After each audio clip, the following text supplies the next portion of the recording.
হালখাতা একসময় লাল কাপড়ের মলাটের এই খাতাই ছিল পুরান ঢাকার ব্যবসায়ীদের প্রাণ।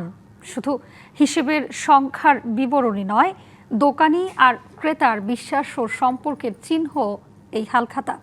কিন্তু কালের পরিক্রমায় এই উৎসব এখন পরিণত হয়েছে নিয়ম রক্ষার উৎসবে। নেই আগের মতো আমেজ, তবুও বদলে যাওয়ার সময়ে টিকে থাকবে হালখাতার গল্প।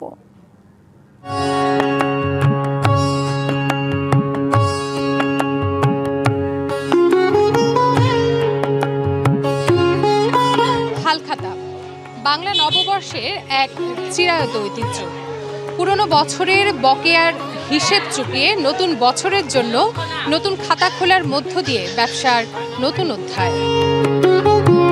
পুরান ঢাকার শাঁখারী বাজার, তাঁতি বাজার আর বাংলা বাজারের ব্যস্ত অলিতে গলিতে এখনও চৈত্রের শেষ আর বৈশাখের সূচনা লগ্নে দেখা মেলে হালখাতার।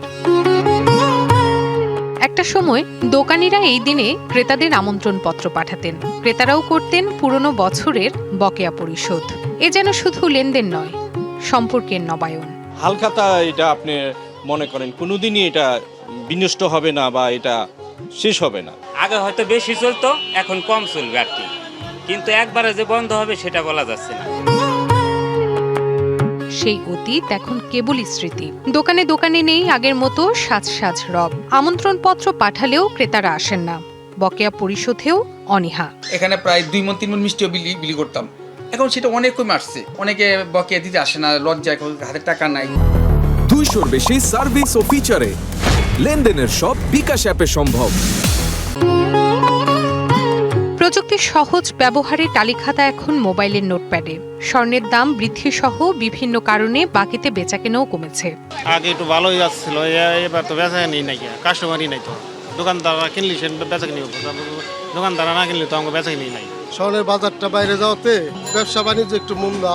ডিজিটালের আপনি মোবাইলে অ্যাপসে যত কিছু থাক, আমাদের লাল টালিখাতার বিকল্প কোনো কিছুই নাই।